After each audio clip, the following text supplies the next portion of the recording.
Na 18.5. sa uskutočnila školská rozlúčka s maturantami. Nechýbal zábavný program. Maturantom prajme veľa šťastia pri vyberaní maturitných otázok.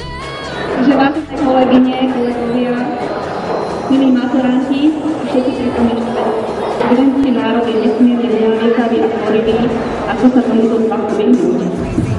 Dovoľte mi jeden citát. Dnešní mladí ľudia milujú luxus.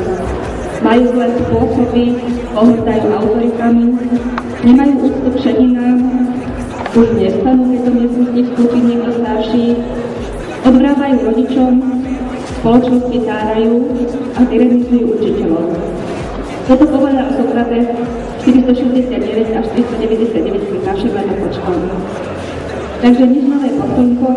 Maturanti, na záver mi dovolte popriať vám úspešnú maturitu, aby ste sa dostali na vysoké školy podľa vášho záujmu, aby ste boli v ďalšom živote spokojní s tým, ktorým smerom idete a ako sa vám darí. Želám si, aby ste mohli na projekte gymnázium spomínať len s dobrom, aby tieto spomienky patrili k najkrajším spomienkam slávnosti.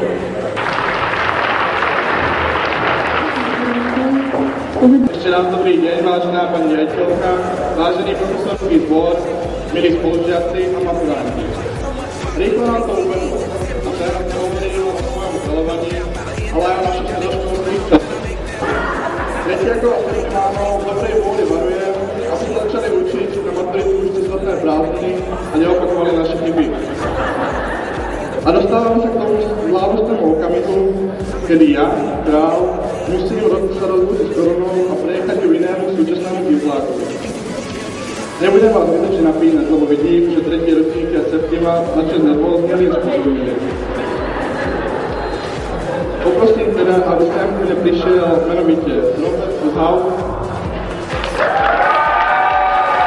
jeho námstupca alebo jeho oponent Denis Marek. Postaráš, budeš ju hrdo nosiť a zároveň ťa poprosím o príhovor ako nového kráľa školy.